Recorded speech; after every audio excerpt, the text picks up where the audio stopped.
Okay, folks, welcome back. Part 2.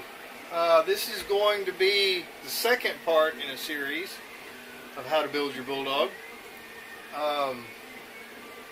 This is going to be complete teardown. Please bear with me. I may grab the camera and take some pictures, close-ups from time to time, but we're going to try to do just all in one take. And this is going to be complete teardown. I may have to pause. It's kind of getting late. I got to go take care of Mama and do that kind of stuff. But anyway, we're going to tear this all the way down. I do like to tear them all the way down. Crossman is a good company, but I have seen things inside that weren't tight. So we want to inspect everything. We're going to be pushing the power way past what Crossman ever set it up to do. Anyway, let's get to it. So, very first thing we want to do, drain the air. You never want to work with a gun that's pressured up. This cap right here, this little nub, has a push button at the bottom. Push it in, lift up. Nice catch. Anyway, comes right off. I'll set that aside.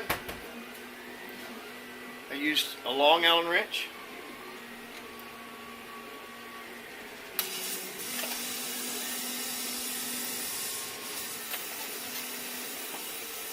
Just let it drain. I don't know if you can hear it or not, but it is draining.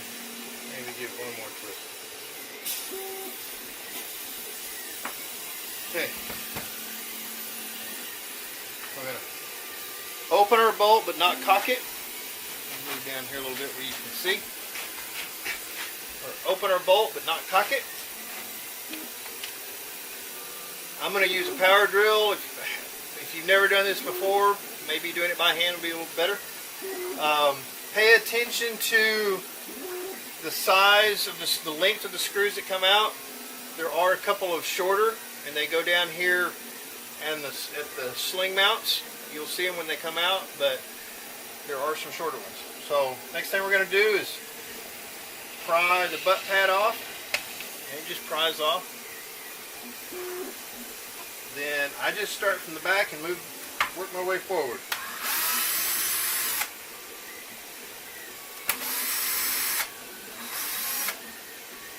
There's that shorter one right there, came out of the base.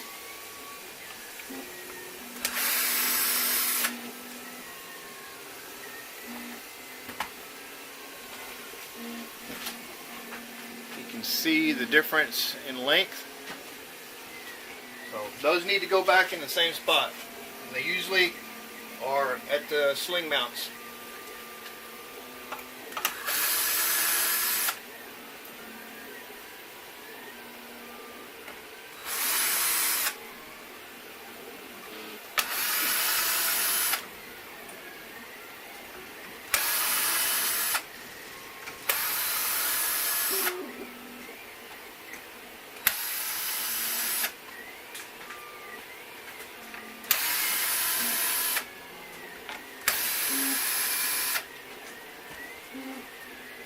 That one had a long one up here, but it probably has a short one on the other side.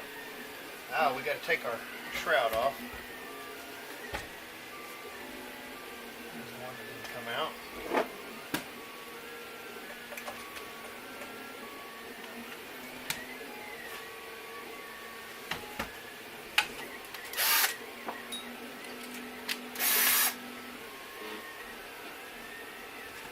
So I'm going to start on the muzzle end.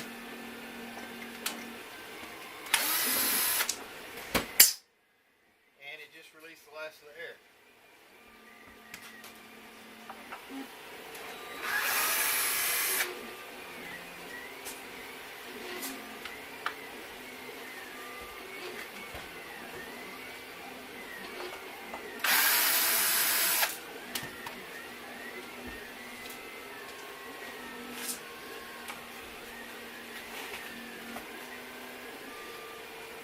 The first time these things come apart, the upper shroud coming off can be a little tight.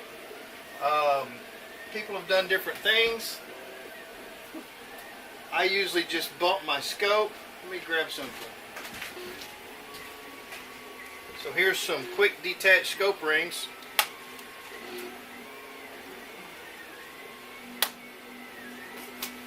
That I bought to mount my flashlight.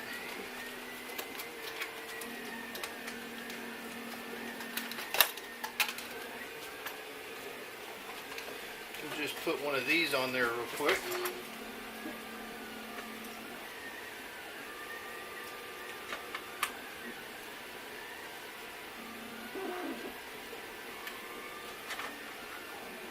Huh. Cut myself on the plastic.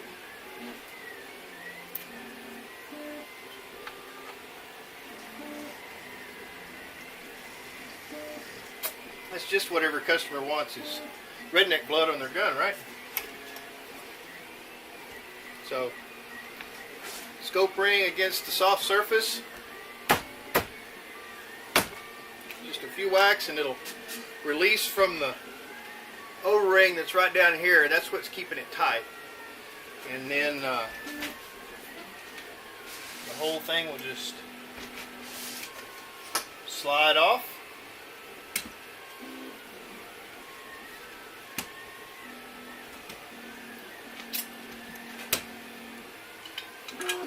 Pull my scope ring back off. So on this end you have the lower rail, and you might or might not want to keep that. And then we have the end cap.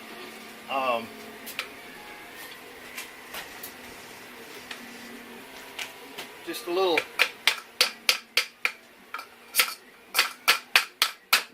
bump. You'll pop that end cap out. You slide your rail off. And then just a bare empty shroud.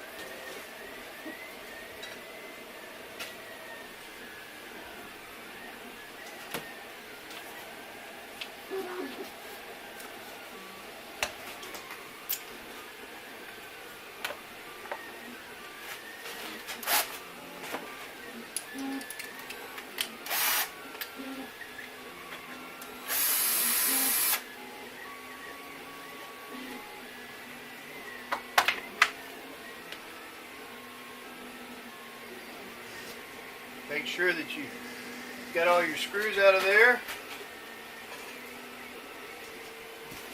One thing to watch out for is right here, your trigger and your safety and all that stuff. There's a spring. The safety always falls out, and it does have some grease on it, so try to set it off out of the way where that's not going to get rubbed off and it's not going to get a lot of dirt and grit and grime on it. The trigger can be lifted up, pin removed out of the trigger. This is the trigger pivot pin. Set that aside. Carefully flip the whole thing over. And we don't have to remove the screws that are in the sling mounts on this side. We're just going to remove it from the gun.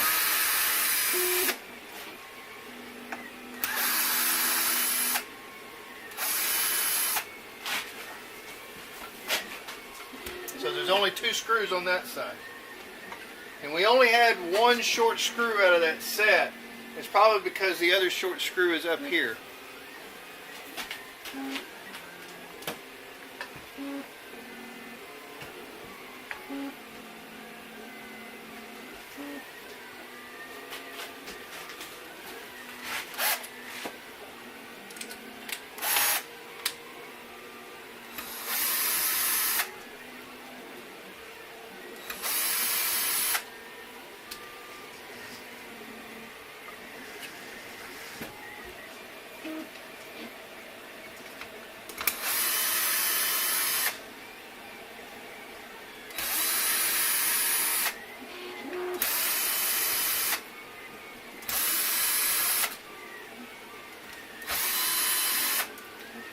So there's 2 on the other side and 5 on this side.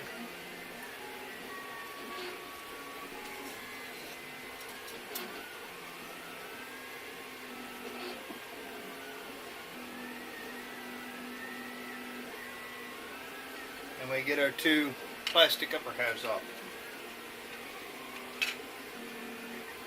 Now we're left with just the receiver, just the main part of the gun without the stock on it.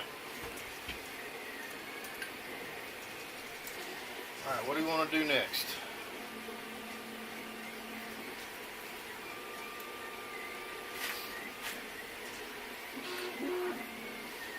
So, next thing I'm going to do is I'm going to take the hammer spring out.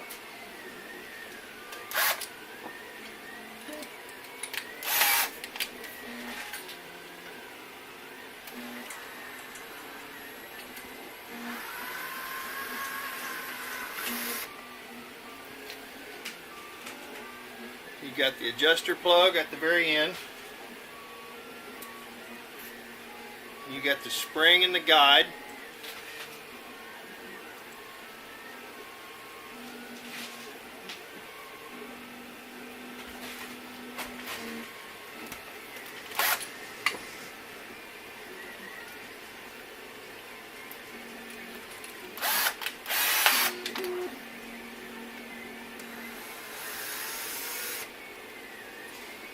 Before the hammer can come out, you got a little bitty screw that's right here in the side. You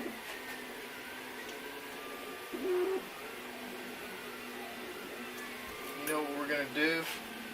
Let me grab a small screwdriver. A little bitty screwdriver set's a very handy thing to have. Holding the trigger extension and rod for the bullpup design, there's just some small E-clips, and I'm going to pull the E-clip out of the base end right here so that we can take this whole assembly and set it off to the side.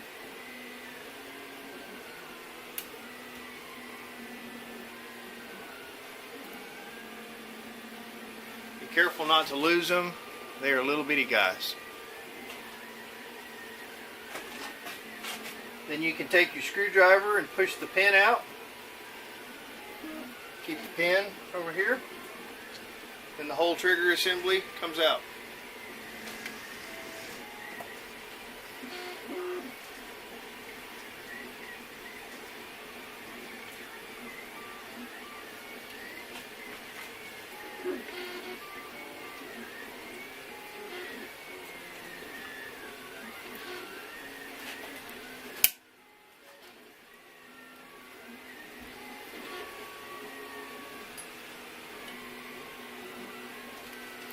On the very top of the gun right back here is a screw.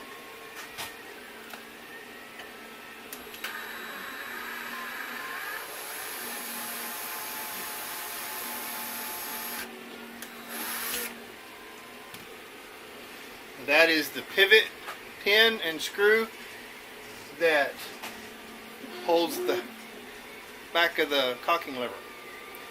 We're just going to slide the whole thing back. Our plastic end cap comes off.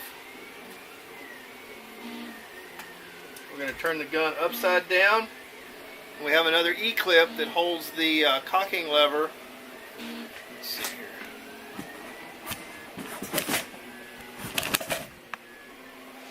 We have another E-clip right here that holds the cocking lever to that pin. And again, be very careful because they fly off and disappear very easily. You take a small screwdriver, push that pin out, set your pin and your cocking lever off to the side. I'm going to go ahead and get some punches to knock the pins out. Be right back.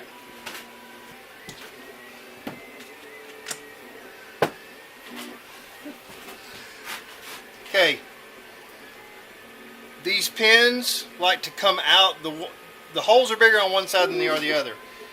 They're usually driven in from the pressure side of the gun, and so it's usually best to flip it over and push them out the same direction.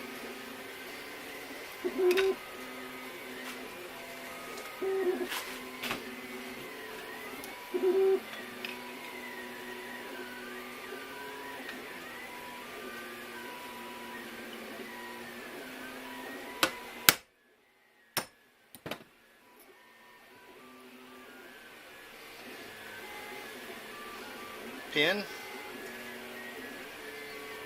You got to be careful because some of this stuff, the springs will like to go fly.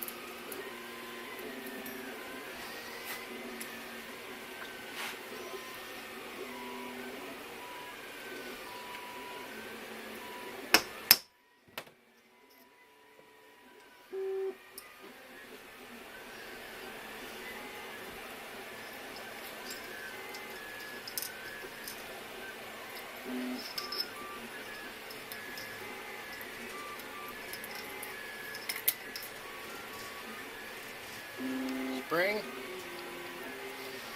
Now, the spring for the trigger pivot, the sear pivot in there, and the one for the safety are exactly the same. So there's not really any use in worrying about getting them mixed up. They look the same, they act the same, they are the same.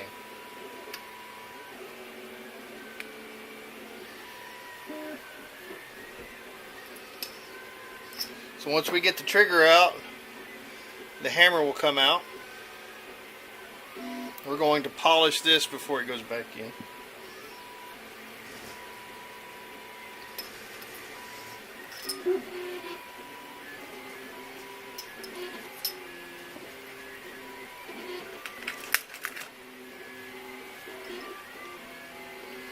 There is a screw that goes through a spring into the bottom of the bolt, keeps the bolt from coming out.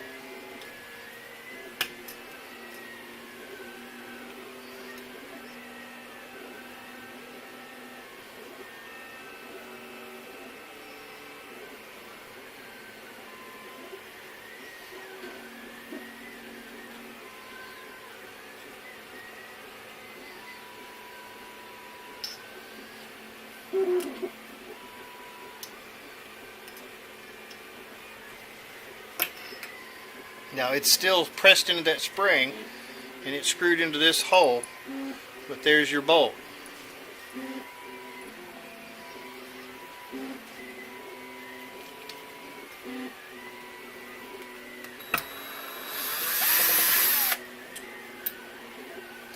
And there is a small screw that holds the spring in.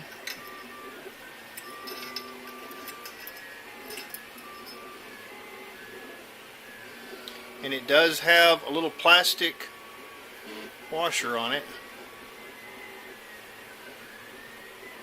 So make sure you don't lose that. And this does need to stay separated so not to confuse with another screw.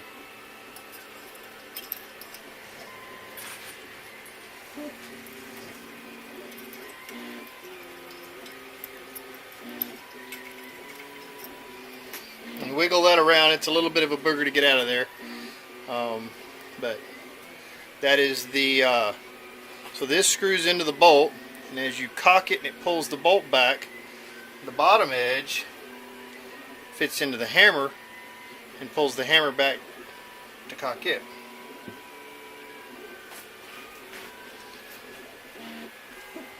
I'm not going to pull the trigger pivot here. There's not really any need to. If somebody wants to see it out, I can pull it out, but it's not a part that needs to get polished for a trigger job, anything like that. So we're not going to pull it apart.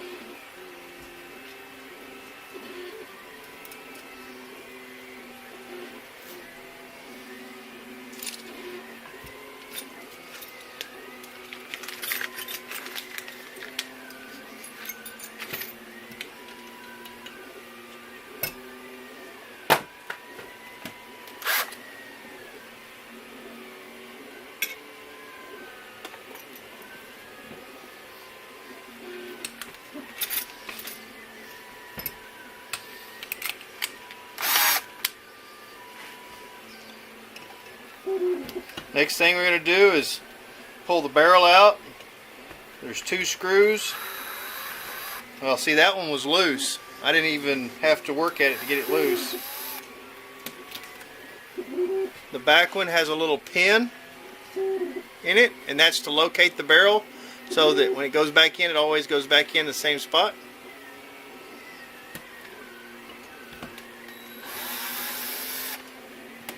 And that one was just barely tight.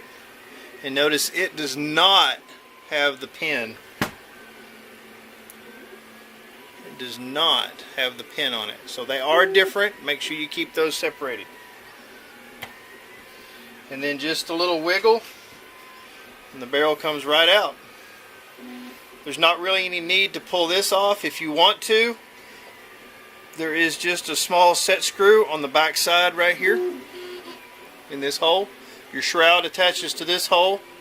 There is a small screw down in there that attaches this to the barrel. But there's not really any need to take it off, so we're just going to leave it. Notice how small that hole is, that transfer port hole is right now. We will fix that later.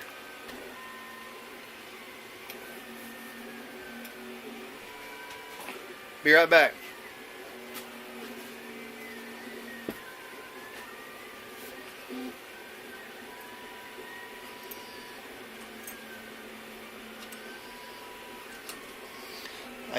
I hold this down. You don't have to crank down on it hard. We're just taking this off. So usually, yeah, this one's real nice and easy and loose. You can just take the air reservoir off.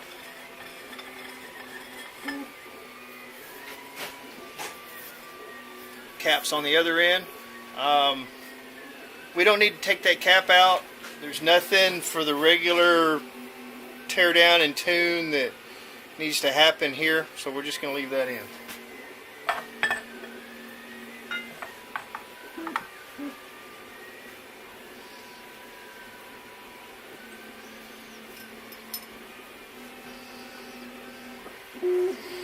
Now sometimes when you take the reservoir off, the reservoir to manifold adapter comes with it. In this case it did not, which is okay. It's about 50-50.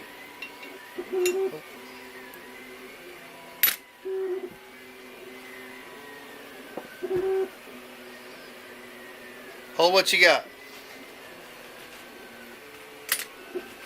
Break out my old set that I don't use very often. An Allen wrench in the end.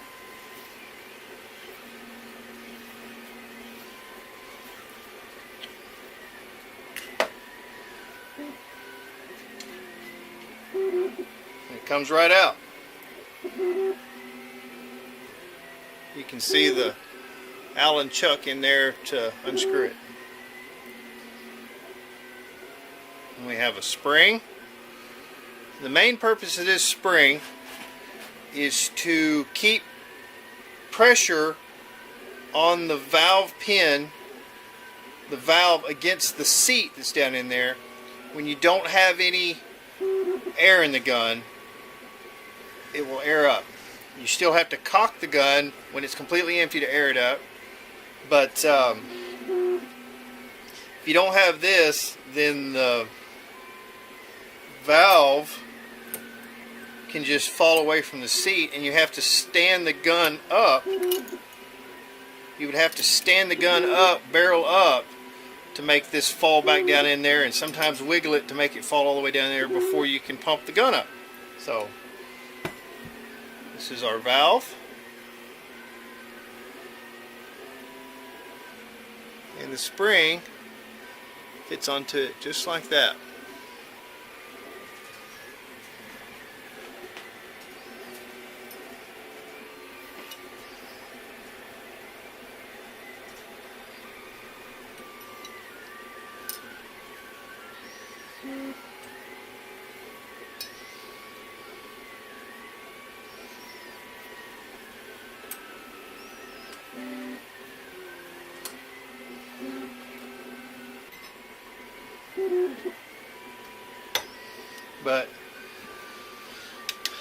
So our valve seat is held in on the back side by a retaining nut.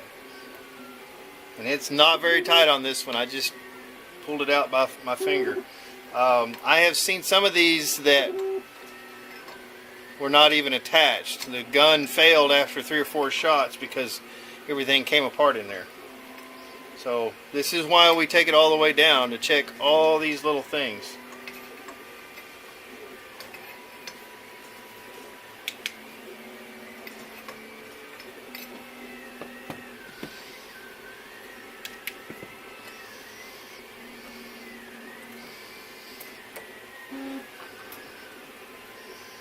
I think Crossman and Benjamin make really good guns, but sometimes it's the little things on assembly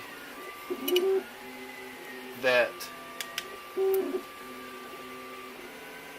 can make or break a happy customer.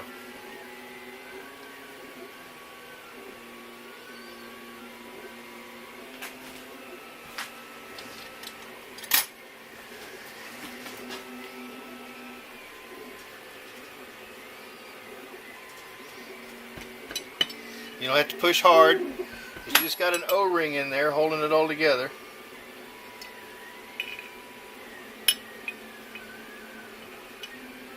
So just pushing it out. Oh, there it came. And it has a double O-ring on it to help it seal. Seems like every one I get is a little bit different color. This one's kind of brownish, bronzish color. The last one I had was a brass color. The valve seats against this area. When the hammer, I'm sorry, I apologize, I went just backwards. It's like this. When the hammer strikes, it pushes up. Air travels around this, up through the transfer port, up into the barrel and down the barrel. So that is your valve assembly. Hammer hits, pushes forward, air comes around and up out the hole, and as it does that, the air pressure closes it after a certain time.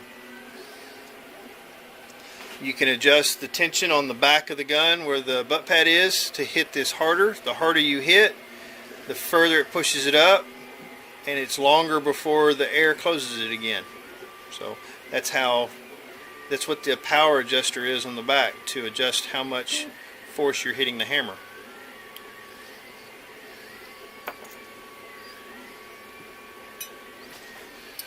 And then let's see, the last thing we need to get out of there, you see it down in here,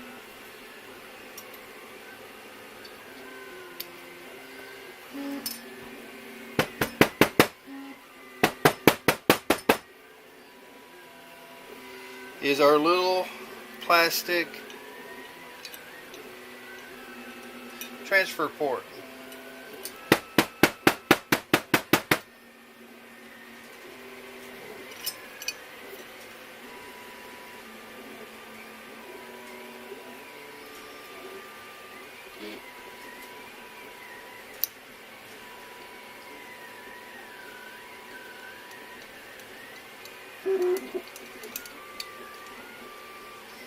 I really should make a little pick for this.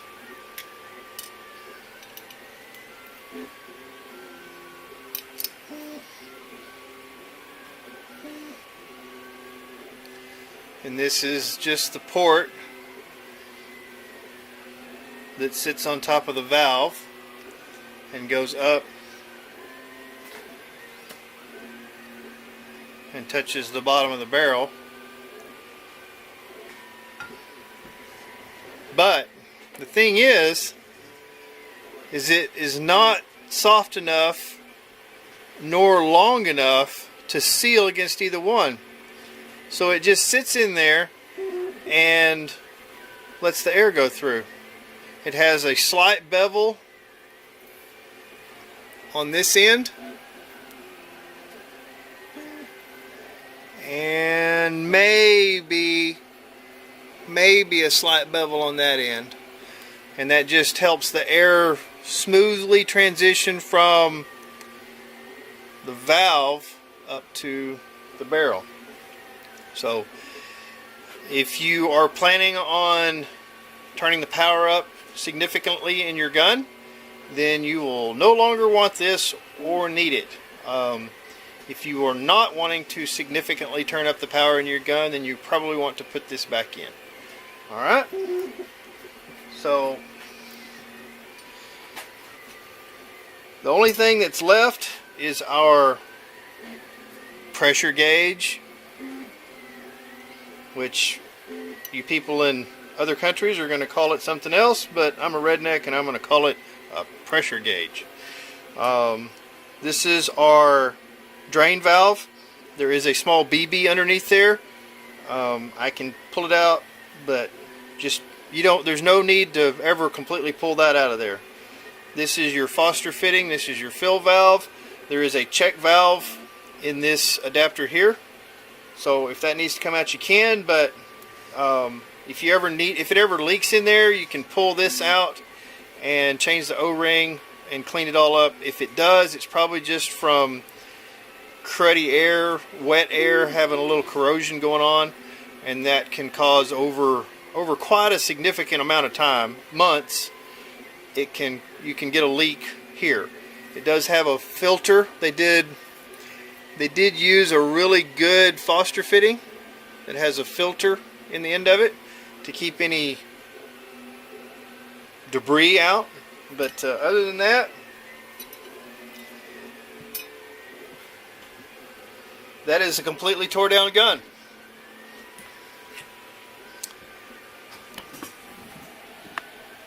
So that's the end of this one.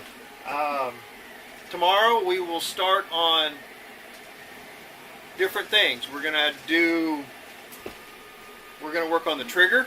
We're going to, let's see, let me look at all this. We're going to polish the hammer.